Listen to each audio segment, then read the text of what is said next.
play gold like 1 out of 10 games. I'm a jungler for 1. That's one of the few matchups that the Brody don't like. You usually win as a Brody, right? You're bullying. But against the Brody, ow. No, honestly, Lilgun, their draft right now reminds me of how a Malaysian team would draft. Having the Bruno, having the Martis, especially the Martis, That's right. as well as the Faramis, you're kind of hoping for a very good mid game. Because the Martis does exceptionally well the moment he gets 2 kills. Once the Martis gets 2 kills, it's all Martis. Yeah. The rest can just chill. Which is weird, because I feel like Martis is one of those junglers where, yeah, if you get the early decimate, let's say even a double, as you mentioned, you're kind of unstoppable for these objective takes for the most part, right? You work around that. Gentlemen, I smell an assassin afoot. I smell Hades going back to one of his old flames. They had the band, the Hilda. So Don't tell me. They're coming up. Lancer Ling. Oh, I was thinking we were going crazier with it. Hayabusa? Amon. Not impossible. I don't hate it. Amon. Amon, man, I don't hate it. There's a lot of, honestly, with Hades, there's a lot of these unorthodox picks that you might not assume could be pulled out here. There's nothing that the young J. Mark Lazaro can't do, man. Yeah. Growing up in the mean streets of Pasay City in Metro Manila, Philippines, come on. What do they call those that grew up there? There's a name for it. Batang Pasay. There it is. Kid from Pasay. Batang Pasay. It's Did like, I say that right? Reminiscent asking him is like, how's your hero pool? Yeah. Yeah. Yeah. It's good. Yeah. Actually, no, it's just, yeah. Yeah, just yes. Just yes. Well, right there's the Kufra. Kufra jungle. Okay, maybe not now. Okay, okay. Sorry. That's a little too Batang. That's something else. that is something. That is something else. So with that, Pretty sure that's Lolzy. yeah. Last 2 picks here for Team Lilgun. I'm gonna keep you guys on your toes. I'm actually on my toes right now. My feet is off the ground. Yeah, secret lab chair. Thank you. Thank you, Secret Lab. Adjustable. Yeah. EXP. That's right. What's There a good laner against Adamir's Arlot? Do they just take There is. there is. There it is. You do this voice line all the time. Yeah, something like that. I was so confused. Was it the clip or you? Yeah. You were the clip. Last pick, Matilda. So they're gonna go with. They're playing the double interesting. roam again. Yeah, they're going with that. Well, not support. Double Double support. support. Yep. Double support. The Faramis here. I like it though better this time around because Yeah. Ethan is definitely playing the Matilda. I don't really like mid Matilda, man. Yeah. Not enough damage. So Last now pick. it's a choice: Lance, Ling, or Aamon. They can't afford to pull the double swap, by the way. You can't go utility this time around. There's not enough damage. Yeah, definitely not. Definitely not. I would say they scale much better. So even if the Martis doesn't do well, it's not the end of the world. But you do want a very good good start to the game. So the safest, honestly, is Lancelot. That's right, but yeah. I do want it to be a little bit crazy. What if they just throw out the Fredrin? It's not. Okay. Oh, Hayabusa. all right. Hayabusa. We'll take it. Debut pick here. Again, I'm really wondering Okay. how many unique heroes we've been at, including the Oh, wild card. man. We had like 50 plus there. Let me just say, I played the Faramis. Yeah. I hate the Hayabusa. Why? Shadow inside the Faramis before a fight starts. You don't even use your abilities. Maybe just your You shuriken. scare him. And then you just basic attack, force the Nether Realm out before any fight. And then there's nothing that the Faramis can do. You're basically making it into a 4v5. Crazy how time has changed. Crazy how now it's the Hayabusa that actually Exactly. counters the Faramis. Exactly. Oh, it used to be the other way around. It used to be the Hayabusa just trembling in their pants, you know? No, I've been told by pro players, like, don't fight against the Hayabusa. The Hayabusa just force out the ult and then you're done. Well, we'll see if they're actually going to be able to pull it off here. You saw the lineup rating, though, for Team Lilgun. It's 8.4. Can they pull the lineup off? Take us to a game number 3 as we load up here into the Land of Dawn. Game 2, it's match point for Team Flash here as things get situated. LaFell, what does Team Lilgun have to do here to get on the right foot? I kind of feel like Forbid has to find a very good catch, trying to give an early kill onto Zexora, because this is one of their very niche win conditions. If the Martis is able to get an early kill, he will feel unstoppable. The Hayabusa can be unstoppable as well, as long as he can control Team Lilgun, making sure that they have a disadvantage every single time a turtle fight is about to start. And with that, anything here emblem-wise that sticks out for you? Honestly, the thing that sticks out for me is the tenacity coming in from Forbid as well as Bebex, making sure that if the Hayabusa comes and ganks them, they have a better chance of surviving. I also like the fact that Team Lilgun now respect the power of Wilderness Blessing. Yep. They're rocking more of it now, and that means it's go time. They want to go a little faster. We'll see if that is able to play a part here. Once again, too, Aizen on this Terizla pick, the Riz himself, he was able to pull off some amazing things, you know, throughout the performances of this year alone. So that might play a big part in this in comparison to what we saw from game number 1. Once again, a lot of that will come down to that first big objective already, though. Look at the top side of the focus here. Hades just checking it out. Oh, Aizen's fine. I think Aizen understands that there may be shenanigans here. There may be a Hades hiding in the long bush. And now Forbid and ZXR is going to check. Oh, they know. Yeah, they got to be here for him, of course, and deal with that. Once again, everyone getting in position here for the first turtle take. And again, that level 4 from Aizen, a penalty zone could turn the tide of some of that placement here. But also, Lulzy already using that flicker to get out. Here they go. Forbid looking for a pull. Lulzy going to get popped here. First blood drawn by the Mongolian squad. Proud of myself. Called it. Forbid pulls someone in, give the kill over to Zexara. But again, this is how you play with this kind of draft. And it looks like they understand what Hades wants to do. And there's a turtle. Shields up for Team Lilgun. Penalty zone coming in. Aizen commits the flicker. Jay at half health. Did steal the Netherrealm. Not going to force the issue. Hades clutch, taking his own orange. Yeah, even without the retry there, is able to secure it. Now we'll work on this purple. So with that, Team Lilgun gets this little bit of an advantage that they have. Once again, they know some of this timing, the power spikes they have to work around against the lineup of Team Flash. I would say Team Flash also showed who is the real problem for Team Lilgun, because 2 games now, early rotations going to Aizen. It looks like the way that they've studied is that if you shut down Aizen, you're going to have an easier game. But it looks like Team Lilgun, they downloaded enough. They're like, fool me once, shame on you. Forbid, what are you going to do? Oh, birthday boy, I hate to say it. He did exactly just what you said. Yeah. He was literally coming in with a shadow, basic, basic, basic. And then at the last moment, all right, forcing the Netherrealm. I can proud. see you being proud of yourself. See, I can be smart. Yeah. I told you guys, I'm going to be serious today. He's a professional. I'm a professional. By the way, unique hero count, 65. It's 65? 65. 65 unique heroes so far. That is great to hear. Again, we like to see I counted. Yeah, a lot of this variability. Or that must just be the birthday blessing that you get to know that information.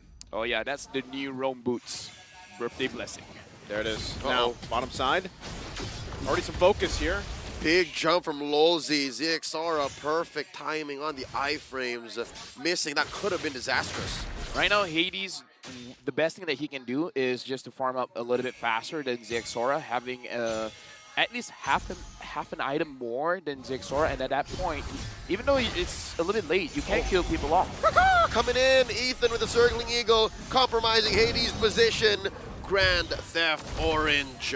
That's ZXR stealing away the orange, but just in time, though, for the turtle to come up. Was that orchestrated? Was that a master plan by Team Flash? Because now the turtle's close to 50-50. Yeah, they're going to have to stall this out a little bit. ZXora, about 20 seconds on the retry. So they'll get in positioning here, relying on Aizen to hold down that front as well. Ethan there to help him out with mobility, but also Hades. Does he actually want to contest this? He's going to go ahead. Oh! Has his eyes on the purple. Uh-oh. He's also looking to commit theft. Going ahead and playing footsies. Adamir and ZXora. ZXora and Adamir. The jump in, waiting. Oh, Hades, mission accomplished. He stole it away. Now Ethan in trouble. Circling eagle of his own. Hades juking him in mid. The Netherrealm already committed by Forbid. There's a pull onto Lulzy. Turtle still getting pushed and pulled and pushed. Bebex goes down. Penalty zone coming in. ZXora gets it. 100% turtle take rate so far. Popping. The Netherrealm stolen away by Team Flash. Adamir able to survive. Team Lilgun overcommitted. Overheating. Down goes Forbid. Vanix with a fadeaway torn apart memory. Hades is showing experience here. Even as a Hayabusa, if you're not doing well in the early game, is not over because the Hayabusa can farm very, very fast. Get that farm because eventually someone will be isolated. The problem with Team Lilgun is that most of the members going for that turtle, you're showing your face.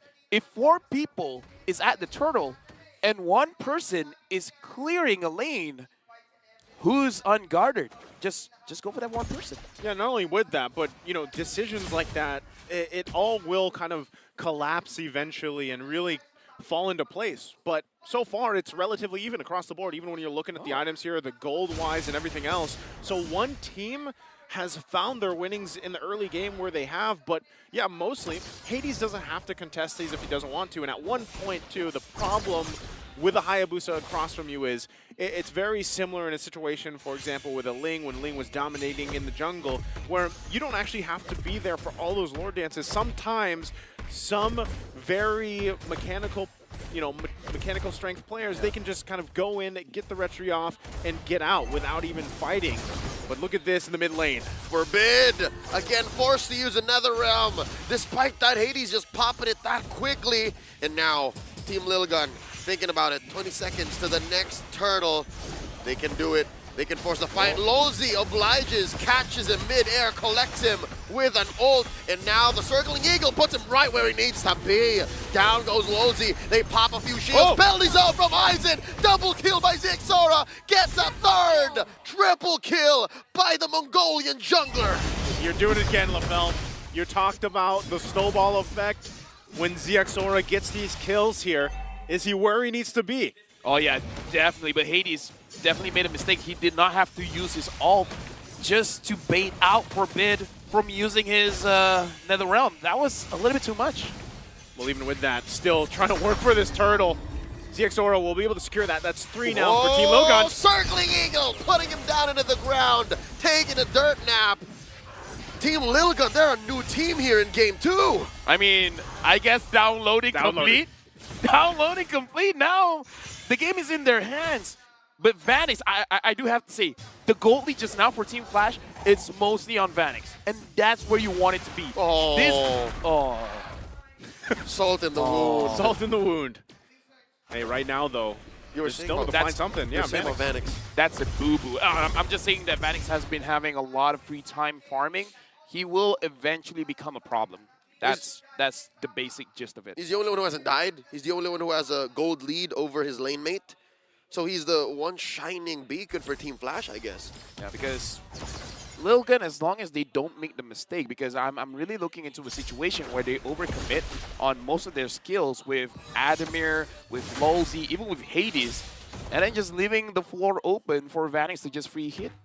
Yeah, I feel like it's... Oh, hold on. They might actually look for a play here. Ooh. Again, they're going to get spotted out, though. Circling Eagle, committed already. There's a pull out of Vanix. Oh, they pop him. Maximum range. Vanix used the flicker, too. He thought he could get away. All right, the opposite. Worldy. Right now in the mid lane, still looking to capitalize on that kill as well. Team Lilgun, they find exactly what they needed in that moment. And now they try to work gaining some space, right? 30 seconds, that Lord will be up here. ZXORA now taking away the tier 1. No! Hades. The shadows spent in by Hades. Forbid almost goes for the interception. All right, so now for Team Flash, Lozi has the possibility of actually catching them off guard, like especially when they're all grouped up together. This is one of those things where when you're using a Firebeast, it's like second nature team. You want to group up. You want to be alongside with your carry, your gold laner, so that he can have the confidence to deal out the damage. Lozi has the potential to catch them, but I don't know. It's going to be easier said than done. Okay, hold it together here. Adamir has to burn the flicker. There's another realm as well. Big jump in by Lozi, point blank range. In comes Forbid, 3-man pull. Popping a lot of those NetherRealm extra HP bars. Now Hades in a compromised position. Does not spend the shadow kill. So this could be a re-engage coming in from Team Flash. Lord here at half health. There's a jump in, no one home. Lozi gets spotted. There's a pull one more time. Hades puts some shadows up.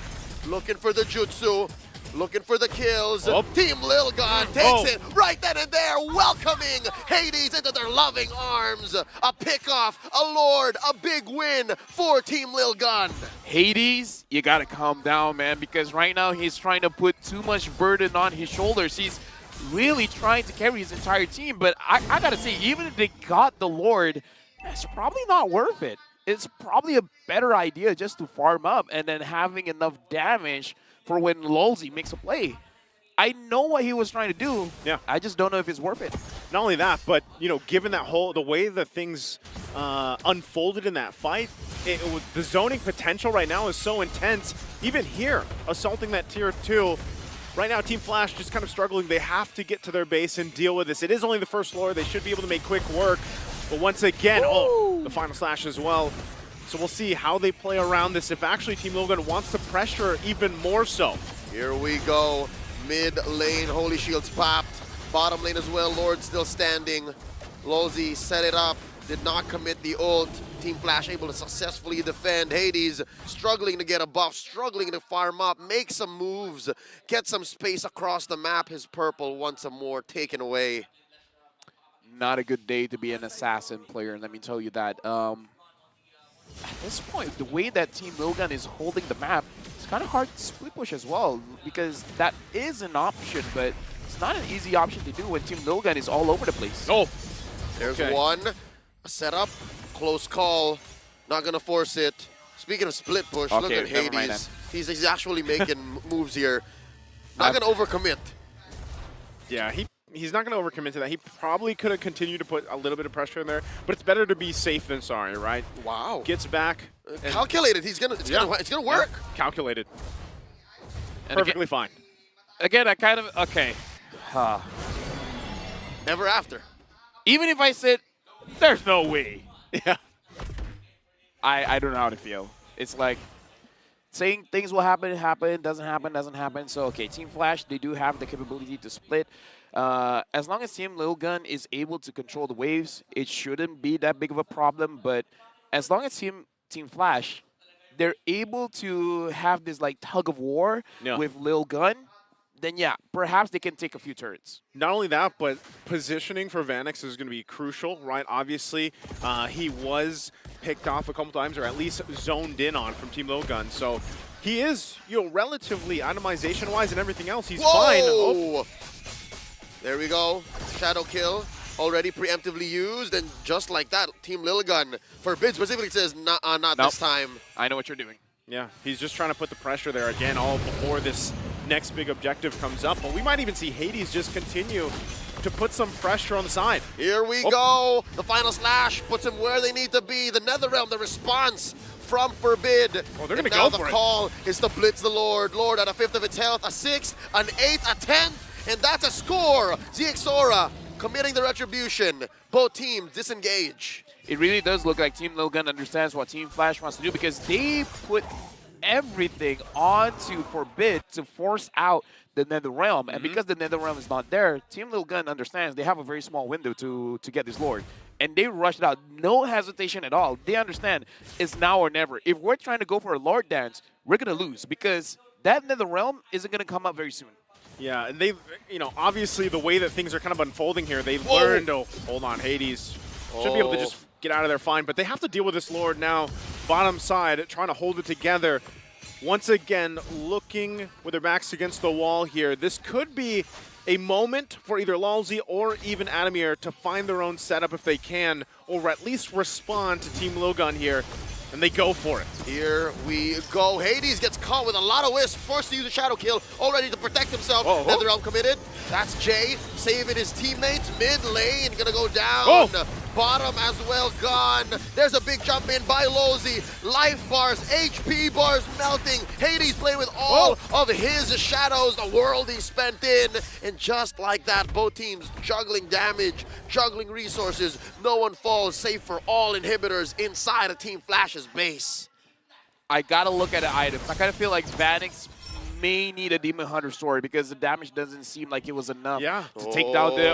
for that. The conceal play, forcing a forbid winner tranche activation, and just like that, the the clapback, response. the turn from Team Lilgun. 8K ahead, let's see how much lead this gives them. Forbid pops Vanix, and now the Netherrealm, the forbid aggression knows no end. Lolzy gonna get taken down here. The turn on the turn. Hades from the back line looking for more, cutting the wave, clearing as much as he could. He gets taken down by ZXaura. Ladies and gentlemen, this is it. Gentlemen, now I see it in my own eyes. The reset, They're going to go ahead and run it in once again. Adamir trying to do something. the regroup, the download. Team Lilgun are inside Team Flash's base. They are short on minions, but they are going to have to wait. It's just Jay left. Oh, what's Jay to do here? Jay can only watch. There's the wipeout, the unofficial wipeout. We're going to see Game 3. And with that, we go to a Game 3. It's downloaded. What we talked about before, Team Lilgun comes out swinging for Game 2. You know what? Don't look down on the downloading meta because download complete. Yeah. And here's the thing. The prophecy has been set. Ever since Wildcard, this is their win condition.